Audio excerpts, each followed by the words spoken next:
Okay, we are live. Welcome everyone to MomoConline. MomoCon has gone fully online this year, and it's great to see the MomoCon community coming together. There is a jam-packed schedule today, and if you look at the schedule, there's plenty of things to look forward to. There are some great tournaments coming up as well. Today, we're going to kick it off with a collegiate esports panel. Collegiate esports has evolved over time, and esports in general has evolved at MomoCon.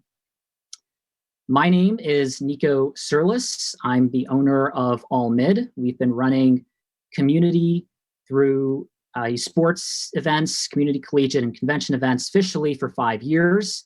I'm also the esports events instructor at Miami University of Ohio for the past 2 years, where that class is delivered online through Twitch.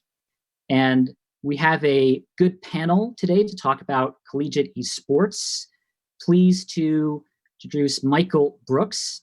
He is the executive director of the National Association of Collegiate Esports, or NACE.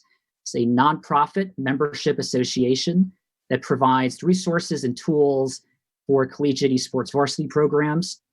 Started back in 2016 and has grown considerably. There have been some recent announcements, which we'll talk about as well. We also have Todd Harris, who is the founder and CEO of Skillshot Media, as well as the chairman of the Atlanta Esports Alliance. Skillshot is based in Georgia and is a media and production company that does a variety of activities and builds community through esports. They ran the Smite tournament at DreamHack Atlanta, which was an incredible setup, and more recently announced a partnership with NACE. And we also have Stevie West, who is a senior at the Rochester Institute of Technology. Stevie has helped run RIT's esports club and has already helped run other leagues like Collegiate Rainbow Six and CCL. And Stevie has also interned at PlayStation and at Corsair. So the format for today is we are first going to go over some community submitted questions. If you have additional questions, please feel free to use Twitch chat. Please feel free to engage. And what we're going to do is after we go through the community submitted questions, we'll then take the questions from the Twitch chat, and we will get through as many questions as we can until 1:00 p.m. Eastern. So with that, why don't we get to the first question that the community submitted?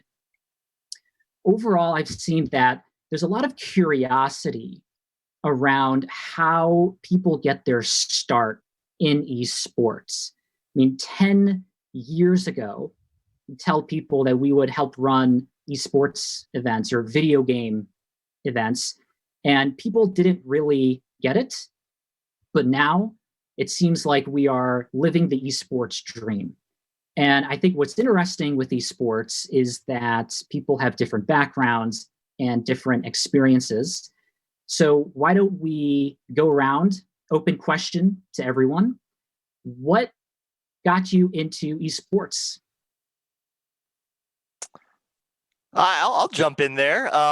So my path was a little bit different in that I was already out there in the world, but I was working specifically at the NEI. That's the National Association of Intercollegiate Athletics. It's a governing body of traditional athletics for about 250 colleges and universities in the United States. And I was there as their director of strategic partnerships. So basically figuring out how to bring groups together, companies, community organizers, institutions to do something different, right? And I was very fortunate in that it was a position that was given a wide amount of latitude in where I found myself in, right? Basically, I can go wherever my interests lie. And hopefully it means something at the end of the day for our schools, for our administrators, for our students. Esports kind of stumbled into that, right? It was Robert Morris out of Chicago had the first varsity esports program. But the next 5 institutions that started varsity esports programs were all NAI. So that kind of raised it on my radar. I was going, well, why is it Why is it our schools that are doing something entirely different? What does this mean? Can this mean anything?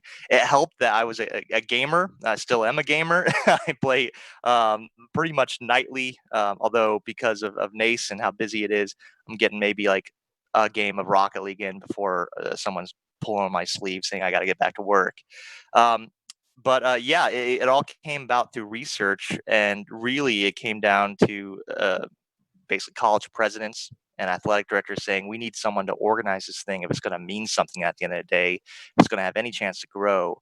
And we, amongst ourselves, we don't have anyone who knows anything about gaming except for, and I wish you to picture this boardroom table, but this young guy in the very, very back who's nodding and looks kind of similar to some of the people playing some of the games. And that's when they asked if I would take on the executive director role for this brand new association with no budget and no staff. And it's all been history from there. I mean, we've grown at a fantastic rate. But I kind of think my story, though, it gives an example, especially today, that your path in esports can come from a lot of different directions, especially now as it's getting bigger and bigger, right? You don't have to stay in esports specifically to find yourself in esports. I mean, we see now marketing and advertising firms coming left, middle, and center, left, middle, and right, and into esports. We see production as well. We see brand organizers as well. I mean, there's a lot of different paths into esports. It really depends on where your interests are, where your talents are. And then right now, everyone's looking for where they fit into the esports industry. So if you are educated, if you are ambitious, and you have a good work ethic, there's a lot of different doors open. And today, tomorrow, and the day after, even more doors will be open. Great. All right. I'll give you my entry into esports. 3 chapters. I'll keep them short. I'm older than most of you, so it started. My first gaming moment was literally Space Invaders in the arcade with my dad, and that cemented that gaming is a social experience for me. And then my second big milestone was enough games to play, so I taught myself to program in order to make games as a hobbyist, and thought one day I'm going to grow up and make games. And so that kind of imprinted games as learning. So for me, it's always been about a social experience and a learning experience. Like that was imprinted on young miniature Todd. And I ended up working as an engineer and did a lot of software, and was fortunate to be able to help start a video game company, High Res Studios. So we make the game Smite, Paladins. We only make games that are multiplayer because that was our passion. And so that was kind of chapter 2, was as a publisher and a developer really interested in making games. And then at the beginning of last year, basically we broke off a separate company that I'm now focused on, Skillshot. And it, as you said, is a production company. And really that was about seeing lives changed in a positive way through esports, and sometimes in a negative way. Like it's not always perfect. And so a lot of the mission of our company is trying to deliver gaming and esports with a positive societal impact and human impact. So that's what we try to do. And a lot of it comes from what my first experience was, which happened to be really, really positive, and trying to bring that to other people. So that's me and us. I think that's my turn. But yeah, I've been a gamer my entire life. But esports always seemed like something that was really like far away, and that I could never reach. Until I got to college and went to our club fair and saw that there was actually an esports club on campus. So I joined my second semester, and kind of just dove right into the whole world. I was obsessed with it. I was combining my love for video games and my love for content. I'm a film student personally, and so making videos and storytelling has been like my interest throughout my life as well. And so combining that storytelling with esports led me to work in esports content. I've done a video and content for leagues such as College Call of Duty, Collegiate Rainbow Six, CEA Siege, as well as I was the production director for RIT Esports until about 2 weeks ago. But yeah, esports has definitely changed my life. I came to college not knowing what I wanted to do. I knew that I wanted to be a film student, but I didn't really want to work in Hollywood. And I had no clue what I was doing. But now I'm in my senior year. I know exactly what I want to go into and do with my life thanks to esports. And I started, I guess I've been playing games throughout my life as well. Back in 2005, I was a competitive Halo 2 player back when Halo was one of the biggest games. And I played that when I was in college at Miami University of Ohio. Back then, we didn't really use the term esports. It was just going to events, having fun, meeting people through playing video games. Graduated in 2009 and went into the industry. Originally, did not think that esports would be a thing. Back then, it was really something that you did for fun. And over time, developed a skill set around business operations, project planning. And on the side, I was helping Miami University with their sports program as well. And there were great, great students helping build that out as well. And I feel like in the early days back in 2015, there were a lot of activities to develop the program there. And eventually this led to All Mid, which started as a collegiate invitational back in October of 2015. And the idea was, why not have an esports event that brings people together in the Midwest? You don't have to go to the East Coast or the West Coast, but something right here. And that event brought in 16 schools across 15 states in Ohio and realized this is really a positive community. It's an inclusive community, and have been fortunate since then to help run events throughout the region. And now my life has come back full circle where I'm now teaching esports events at Miami University online through Twitch. And so overall, I think it's a really exciting space, and it's great to hear everyone's background and experiences of how we all got started with esports. So we talked about our history. Now let's go to some current events. Just a couple days ago, NACE formally announced a partnership with the North American League of Legends Championship Series Players Association, the NALCSPA. The news is hot off the press, and I was wondering, Michael, if you can talk a little bit about how this got started, the goals of the program, and where you see this going in the future. Sure. Yeah, so this is a partnership that's been in the making since I think it was October of last year. I mean, it's been a lot of back and forth on details. The fortunate and unfortunate thing is, the NALCS PA is an association, right? It's a players' association, so everything is very democratic. Same thing with NACE. All of our institutions, our members, they each vote. So that means that we're slower moving vehicles, right? We don't make decisions quickly, but when we do, it's with the consensus of the entire organization. So when we enter into a space, we enter in a big way. This is a great example of that. So it started off with Hal, who's the executive director for the NAL CSPA, and reaching out to talk to us about what NACE is and what our member institutions are. It was really an educational conversation, and that lasted quite a while, going back and forth actually. Because honestly, at that point in time, I knew what the Players Association was. I didn't know exactly what their goals were. And when we were talking and discussing, he kept harping back upon, well, he's always looking to provide more value to his members. These are professional players in the LCS. And what it came down to is our schools are also looking to provide those educational opportunities, but they're also struggling to find the coaches, the analysts, and assistant coaches to help run these programs at a higher level.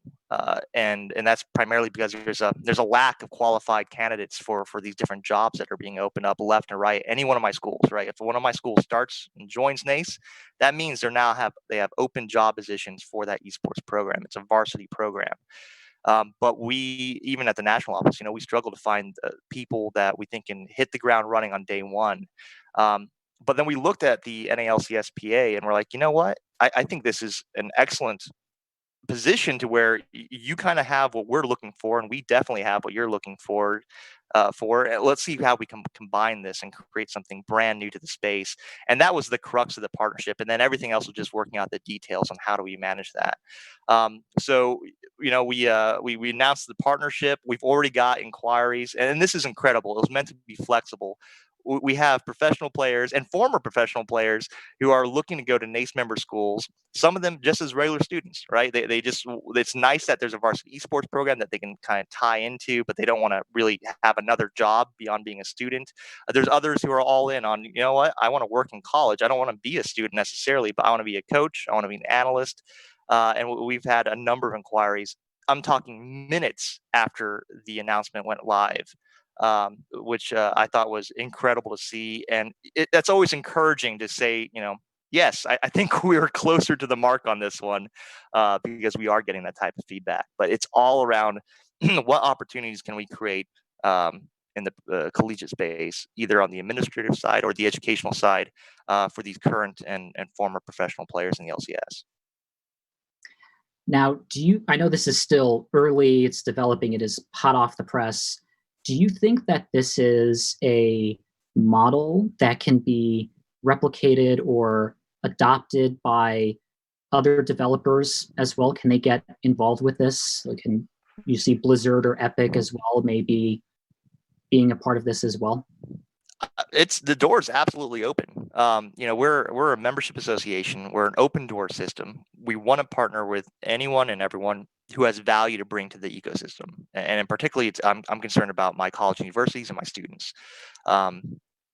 So yes, absolutely. Now, this is a first of its kind. Like nothing like this has been done on this scale between any professional esports association or players advocacy group, whatever you want to call it, and Collegiate Esports.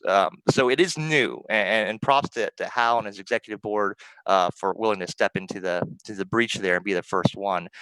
But we're seeing great dividends already. So yes, I think absolutely it should and can be replicated, because at the end of the day, it's making sure that people who chose to go the path of being a professional player, we don't want that to mean the door is closed on them to pursue educational opportunities, right? If they feel like they've aged out, or a lot of my friends went right after high school, I chose to go professional and they don't feel comfortable. We can do a lot to help with that. And we want to make sure that they continue to arm themselves with the tools that they would need to conquer in their next adventure, whatever that might be. It might not be esports related, but that's for them, any of our college universities, for them to attend and to figure that out themselves. I mean, it's just one of those good stories that just helps people who are looking for the help. And Todd, you also announced a partnership with NACE as well. Can you talk a little bit about how Skillshot's working with NACE? Yeah, sure. And as Michael alluded to, it took a while as well. They're deliberate in their decision making, but that's one of the things we liked about them. It started when I was wearing the publisher hat at High Res Studios, and obviously trying to grow those games. Smite, we really wanted to cultivate a college ecosystem. We wanted to work with many organizers, and we did, and that company still does. But we just saw NACE as kind of having a unique value proposition, the fact that they were nonprofit and they were member driven and really have buy-in from the schools themselves, which is great. It's great to get student buy-in at clubs, and I love seeing those grow, but it's also great when institutions actually say, like, we're gonna put money and pay a coach, or put a venue, or allocate sponsorships. Like, that whole idea really appealed to me, because I mean, like you were saying, Nico, at the beginning, this was just people playing for fun. If you really want something that's sustainable, ideally you have more than just the publishers supporting it, with funds and resources. So the fact that colleges were actually putting money in it made me think this is something that could last for a long time. It's not just dependent on, two people forming a club that maybe are going to graduate, like what's going to happen next. So I really like that whole idea.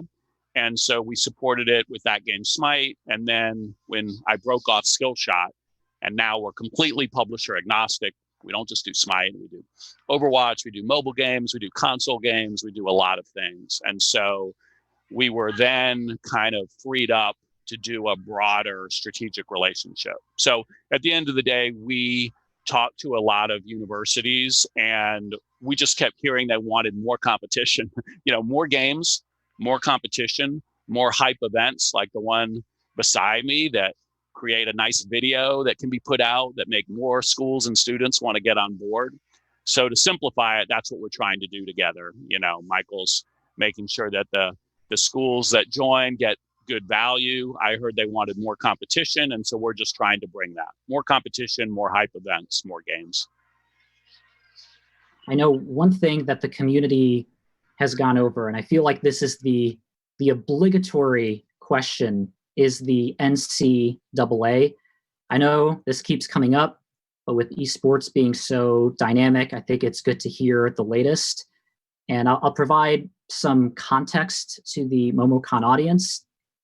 The NCAA is the National Collegiate Athletics Association, and that regulates student athletes. And there's the big question of, will the NCAA regulate collegiate esports?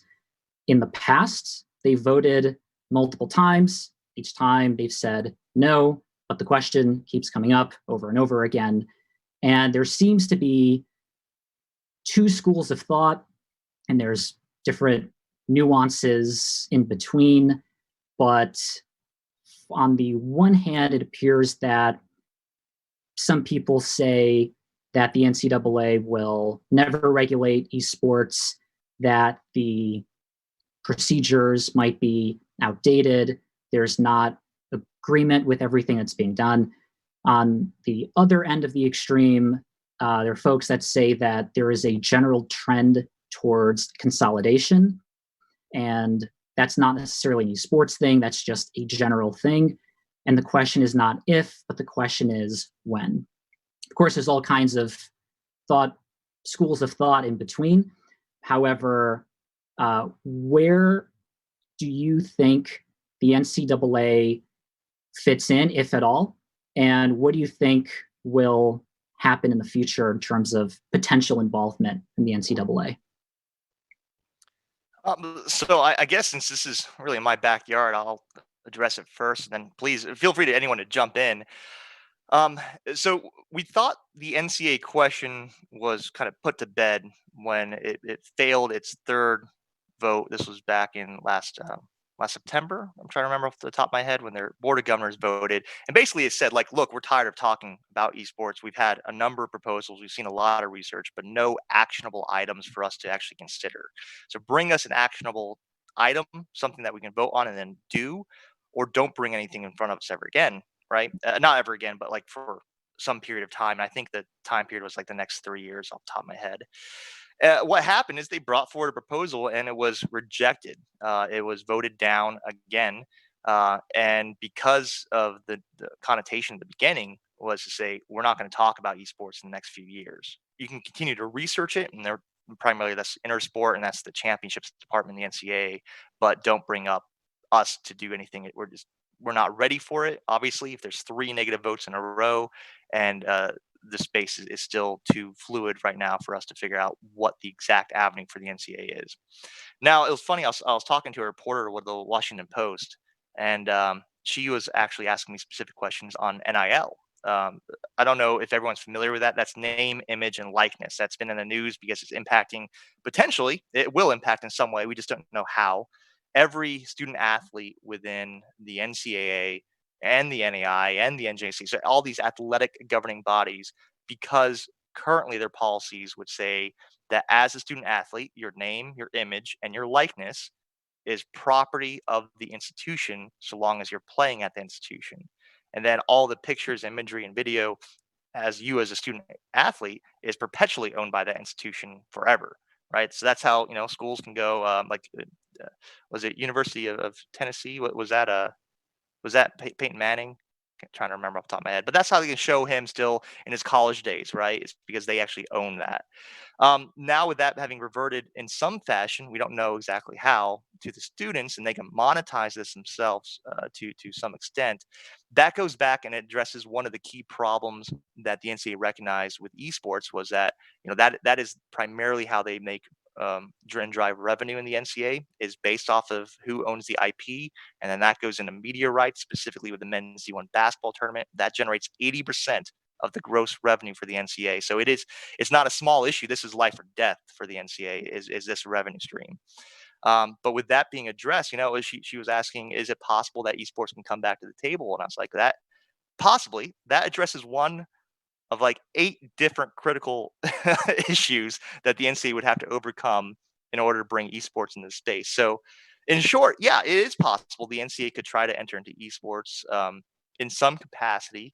I don't think it's very likely right now, and it actually has nothing to do with esports. I just think they have enough critical items on their plate right now that will determine whether the NCAA continues to exist or not, and that's going to take and supersede all the bandwidth beyond esports, right? Like esports is not even on the radar right now because it is not as critical as some of the issues that they're looking at right now. That could change in the future as things smooth out and we get a little bit more certainty about what's going on.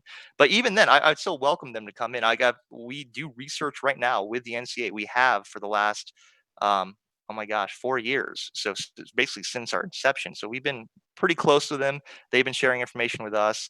That's all been helpful in making sure things are developing kind of in the right way. But yeah, I just struggle to see it, them entering into the esports space without requiring some pretty dramatic changes into the way that we understand how esports operates today.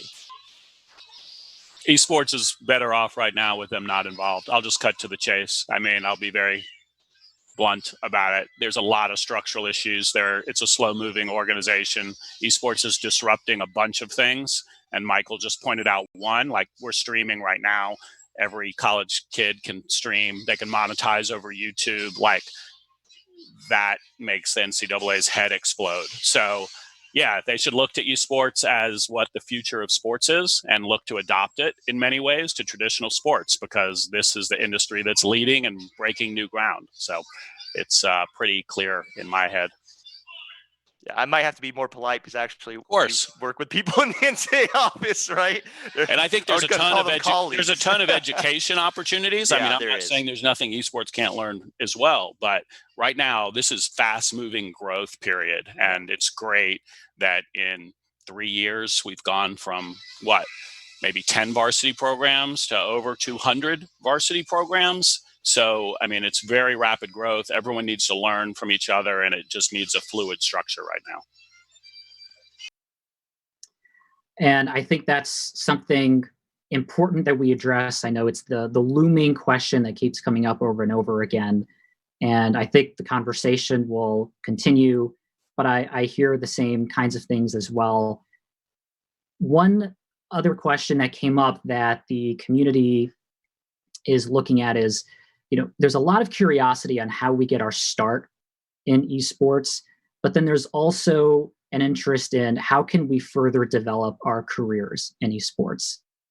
And Stevie, you've achieved some early successes with the experience that you already have, as well as interning at PlayStation and at Corsair as well.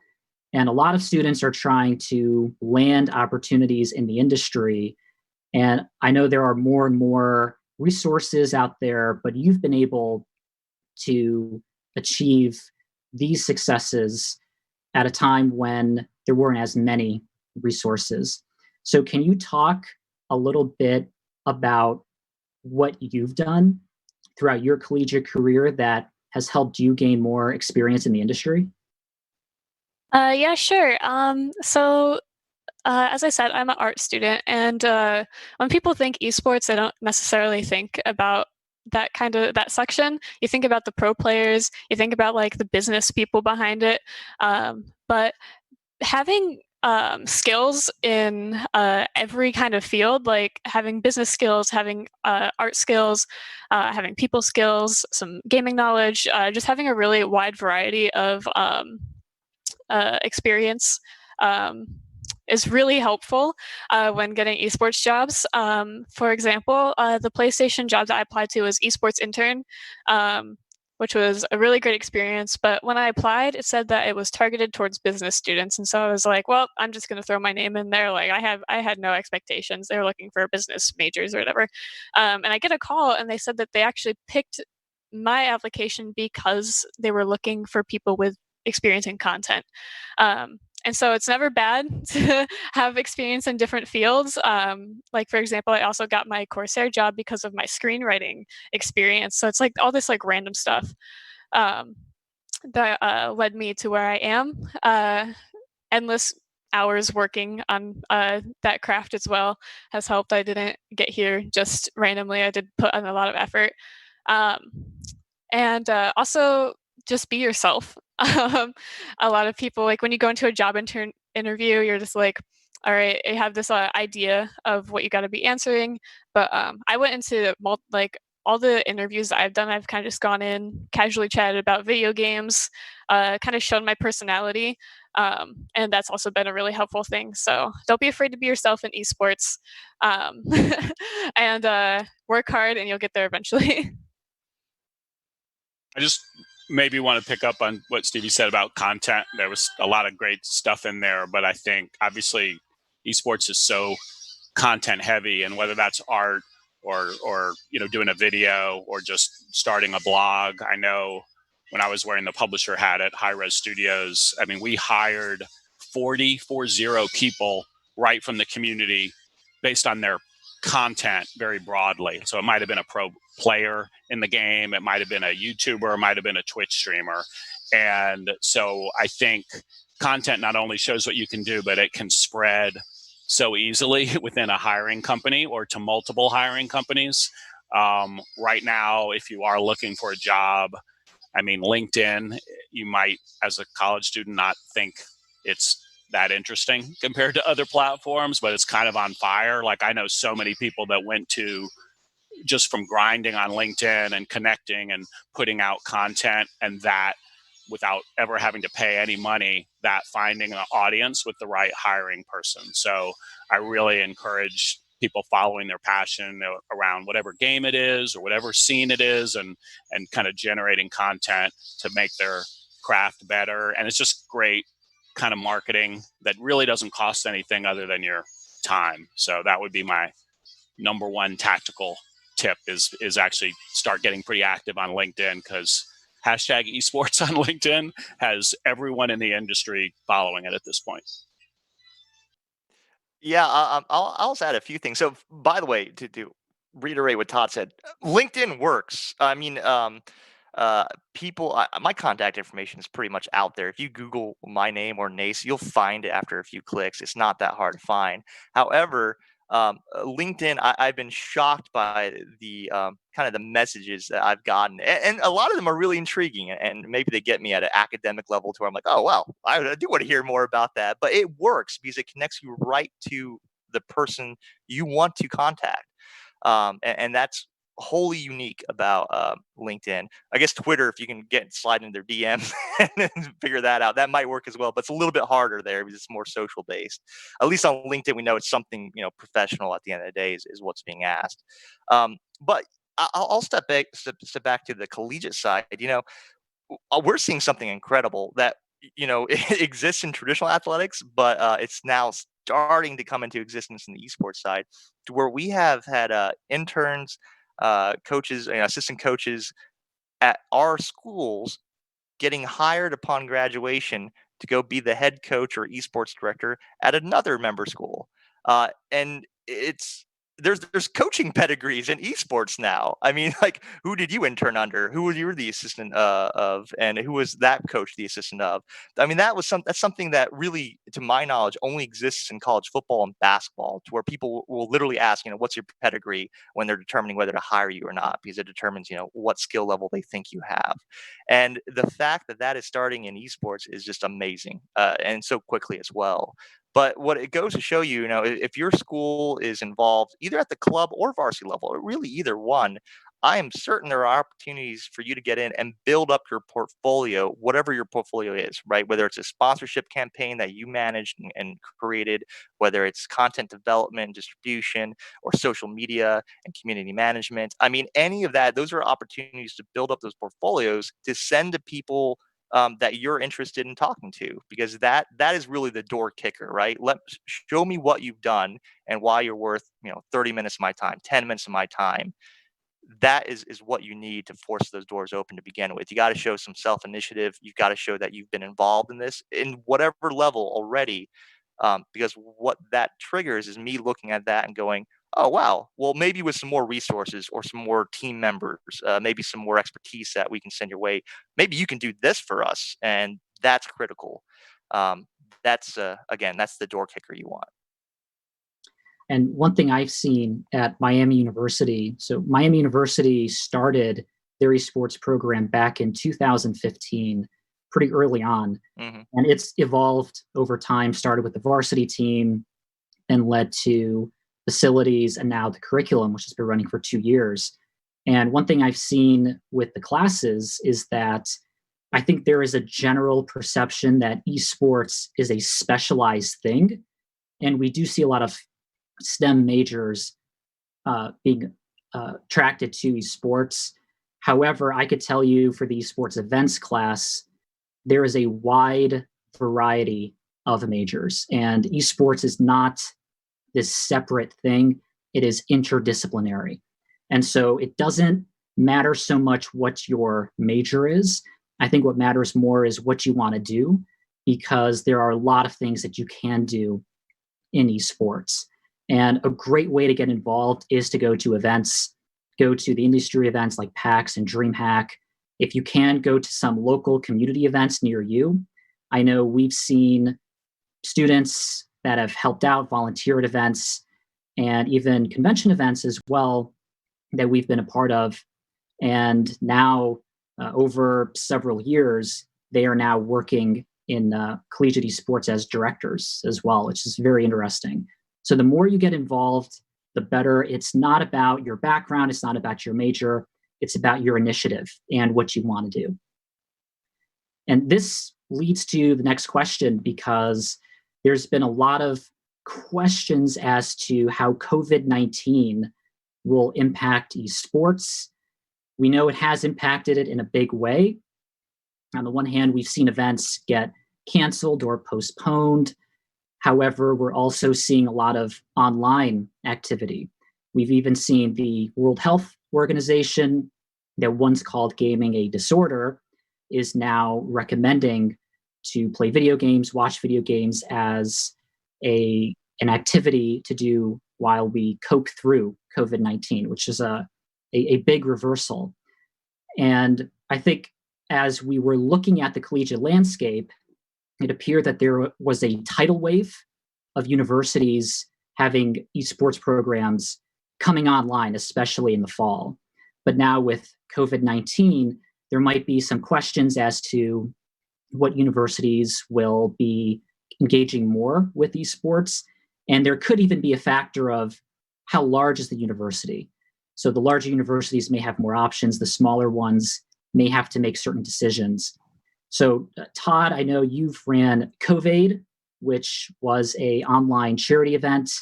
And I think that's a great example of how COVID-19 has impacted esports and how some of these online events can look like.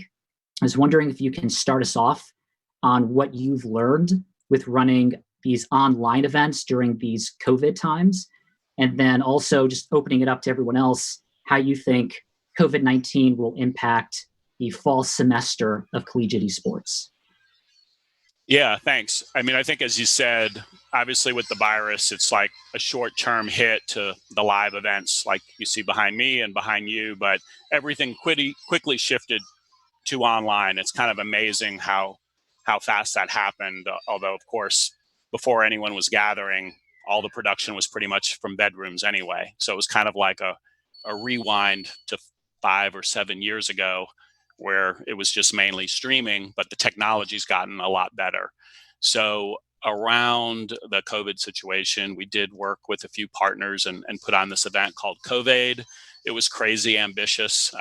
It was 6 different games. I mean, everything from Madden and 2K to Warzone to Fortnite to Smash. Hungry Box, shout out, he was awesome in Smash. We had Ninja play Warzone, kind of on Twitch in a weird way because he was streaming on Mixer, but our main feed was on Twitch. So somehow we got those folks to cooperate. And it was about 100 celebrities all lending their time. No one made a dime from the event, and it raised about $350,000 for the Boys and Girls Club and COVID relief. So it was just a great community effort. And I think it kind of shows where things are going to head, where you have gamers and athletes and musicians and actors all kind of gaming together. Because if you're old like me, maybe if you were an athlete and a musician, you didn't play games, but today, of course, you do.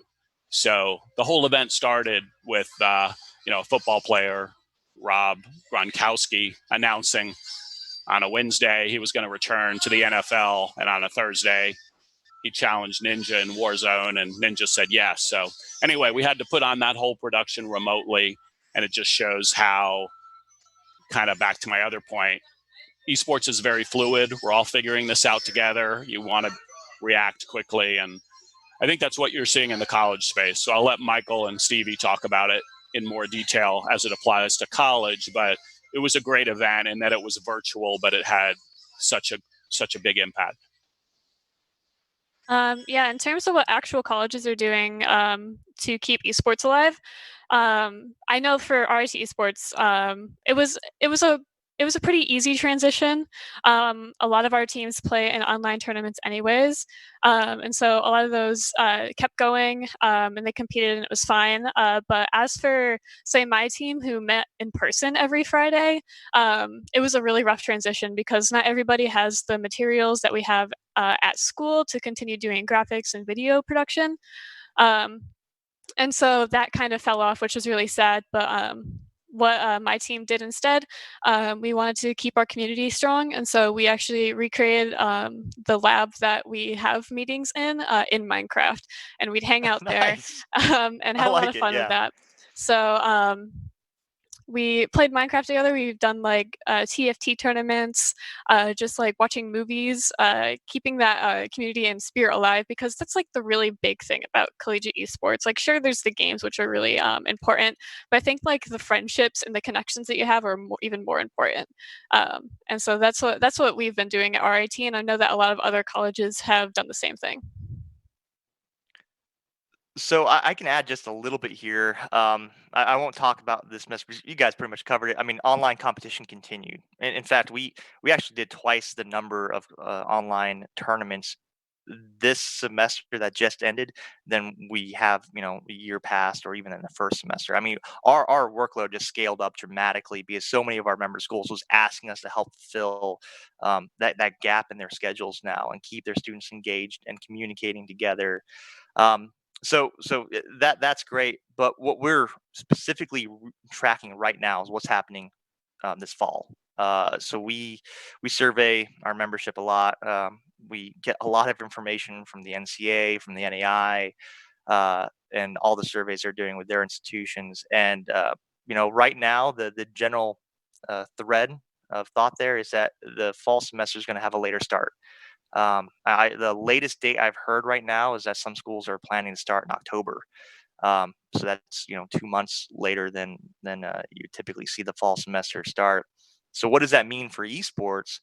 Well, for us, our board of directors, made up of obviously the individuals from member institutions, have decided that we'll start regular season competition October 1st. and it'll go from there till the end of the semester. It'll end in basically in the end of December. Then it'll kick over to the next semester of competition.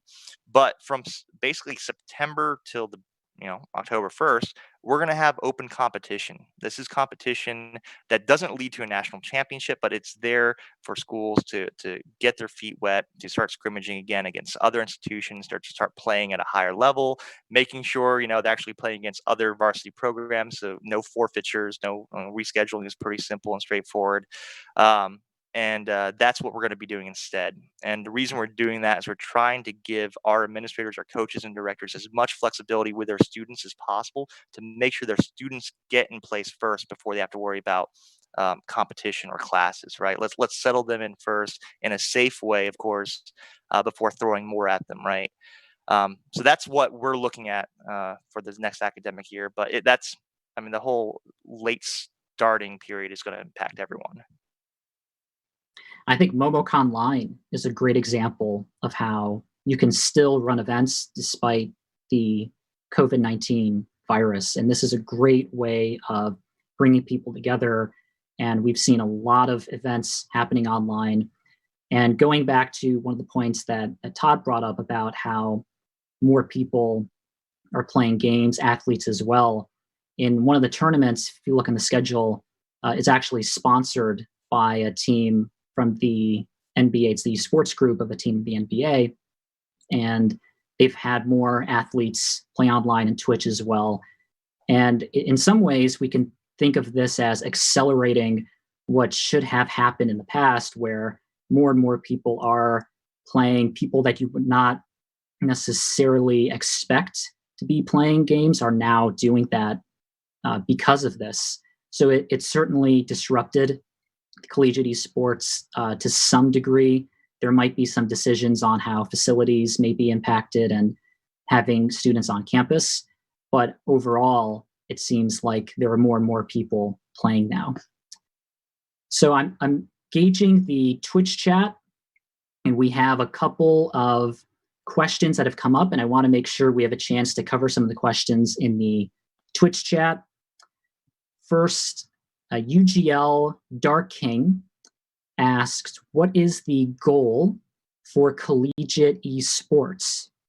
To build up a true professional league like traditional sports leagues like the NBA or NFL, or simply helping kids have another avenue to pay their way through college while making themselves more marketable with a hobby that they love?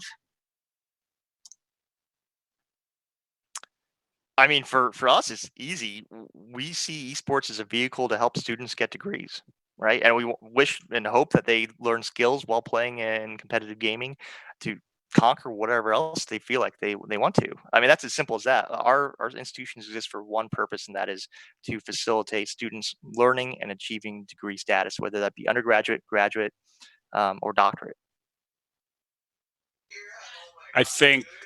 Stevie, I think, said the word community or friendship. So at the end of the day, there's all sorts of different business interests and institutions. So some people are trying to make money, institutions have their goals.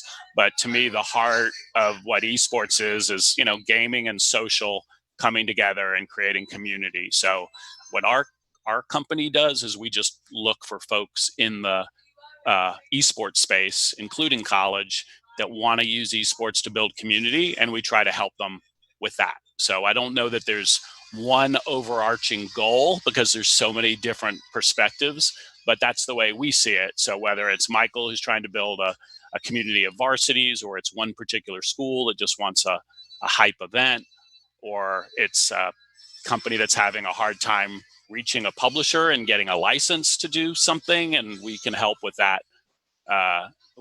That's kind of our view on it, is how do we use esports to help build community? Yeah, I would definitely agree. It doesn't matter one way or another, right? This is a huge space that's growing. There's a million and one different goals of what to accomplish within esports. And that's perfectly fine. I mean, as if you pick an area and you hit it, great. Everyone wins off of that, right? It's the rising tide mentality. If, it's not collegiate or pro; it's both pro and college. great, fantastic. They can both exist, and we hope the club space grows as well. We hope the youth space grows as well. It's all the same ecosystem. You're just developing different parts of it.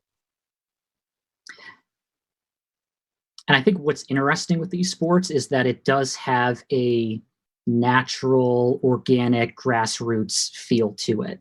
Back even 10 years ago, the term esports wasn't really used. It was about just meeting other people and building community. I think some of the people, probably my best friends that I've met, have been at esports events or some kind of video game event. And if you go to some of these major events, the DreamHacks, the PAXs, some of these major events, at a certain point, it feels like a reunion where you get to see people that you haven't seen in a while. And I think fundamentally, that's really what this is about. And those groups that have been involved for a long time, I think they know that, and having that as a key factor will help guide esports. One other question that has come up, this is actually related. So iWong asks, aside from NACE, what programs are available to students that are shaking up the industry? And then a related question from It's Analog is, what can companies do to actually help collegiate organizations? Sure. I'll give you a great example right off the top of my head, and that's Twitch Student. I don't know if everyone's familiar with him. That's my good friend Kevin and Garvey over there, who are just fantastic human beings. They saw an opportunity represented through the collegiate space to teach in an area where a lot of college universities weren't, and that's how to stream the audio and video production around that. And it gets, as you get higher into it, it gets fairly complex, but that is open to all students, period. The one of the steps there is trying to work with our schools to actually build certificate programs around there. So, so a student who accomplishes the training that's provided through Twitch, where they'll actually, if you get to a certain point, they'll fly you to their headquarters to walk you through their offices to run some more in-person training. So the student can take that and that goes in their CV, right? But that was all initiative from Twitch, right? They weren't being pressured by anyone else to do that. They saw a need and they realized that they were uniquely positioned to address that need, with or without institutions in line, right? And so they just went for it. And I'm not saying every company has to develop their own training system, their own internship programs, or anything like that. I'm just saying that was amazing to see, and that is something that I think the space needs, because we need more people who know what they're doing in whatever area we're talking about.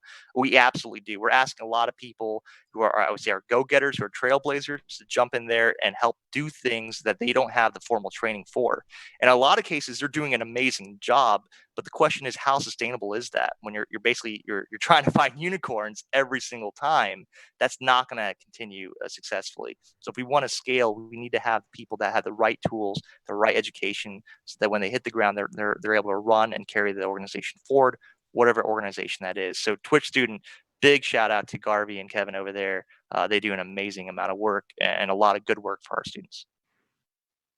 Yeah, to answer the question about what companies can do to support collegiate esports, as someone who has worked in multiple collegiate leagues, I've noticed that companies are very, very scared to get involved in collegiate esports. They don't want to sponsor, they don't want to help out in pretty much any way. Like sometimes we're lucky if we get some like G Fuel sent to us or like headsets. Um, but when I was like working with the Collegiate Rainbow Six, College COD, they didn't have any sponsors. That made our prize pool really low, and it made colleges not really eager to join. And so I feel like if we had just a little bit more support from companies who constantly support professional esports, if they start entering, like, I'm not asking for a ton of money, I'm not asking for that much support, but just like a little bit goes a long way. um, Especially in collegiate esports, just like a extra 1K for a prize pool is really helpful. And having that brand name attached to a league is also really beneficial. um, I'm not getting paid to say this, but I know Corsair has been really great about their collegiate programs. They're really helpful with helping collegiate organizations as well as leagues. And I feel like more people, more companies should follow their lead and start supporting collegiate, all levels of collegiate play. And I'll add to that really quick. Kevin Hong has spoken at MomoCon in the past, and Kevin and Garvey have been, I think, leading the charge. They've been advisors to many, many groups helping out behind the scenes. There's also other organizations as well that help. Corsair is one of them. Another one is NVIDIA. They have a university program where they provide resources as well. I know Miami University works with them. There's also Uconnect. Uconnect works with Twitch, where they give out swag Twitch items. So that's another group. And we've worked with all of these groups in some capacity as well. So there are definitely resources out there if you're a student, if you're looking for prizing or something to bring more visibility on campus. There are definitely organizations out there to help. I saw one question in the chat. This is MomoCon. It is a gaming and anime convention. Question is, what is your favorite anime?